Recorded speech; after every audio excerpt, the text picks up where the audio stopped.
Salut les enfants! Toujours dans l'unité 11, on est pareil, on est différent. On va travailler aujourd'hui la production écrite. Alors regardez bien. Comment on appelle la personne que vous voyez sur l'image? Alors réfléchissez un petit peu. Donc c'est un facteur. Très bien. Alors qu'est-ce qu'il prend à la main? Vous allez me dire qu'il prend une lettre. Très bien. Donc, notre leçon d'aujourd'hui va être écrire une lettre familiale, la lettre d'invitation. Alors, lorsque je dis une lettre familiale, c'est-à-dire qu'elle est adressée à un membre de famille. Une lettre d'invitation, c'est une lettre qui sert à inviter quelqu'un pour assister à une fête. Donc, aujourd'hui, on va apprendre comment on va écrire une lettre familiale et de quoi se compose-t-elle? Alors prenons l'exemple suivant. Paris, le 10 avril. Cher oncle Tom, comment vas-tu? Moi, je vais bien. Je me sens très heureux dans ma nouvelle classe. J'ai de nouveaux copains, Samba et Nabila. J'aime aussi beaucoup Marie. On joue souvent ensemble. Bisous. Écris-moi vite. Paul. Alors si je vous pose maintenant la question et je vous dis, est-ce que c'est un texte? Vous allez me dire non. Est-ce que c'est un poème? Bien sûr que non.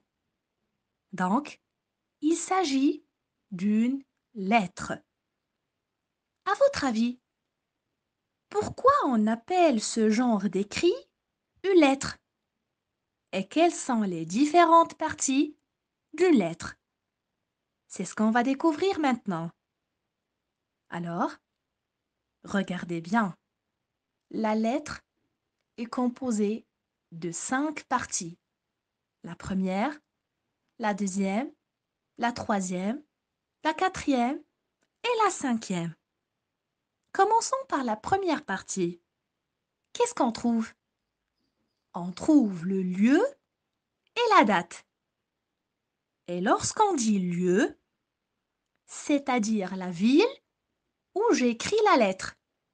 Dans notre cas, le lieu, c'est Paris.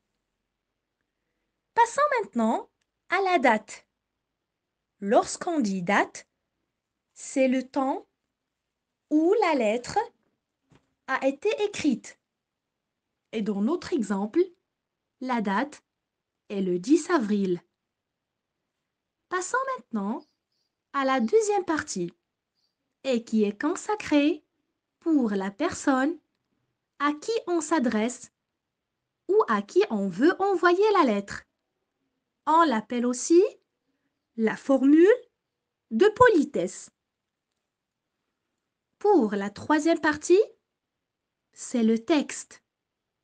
On l'appelle aussi le corps de la lettre, dans lequel j'écris tout ce que je veux, c'est-à-dire que j'écris mes nouvelles.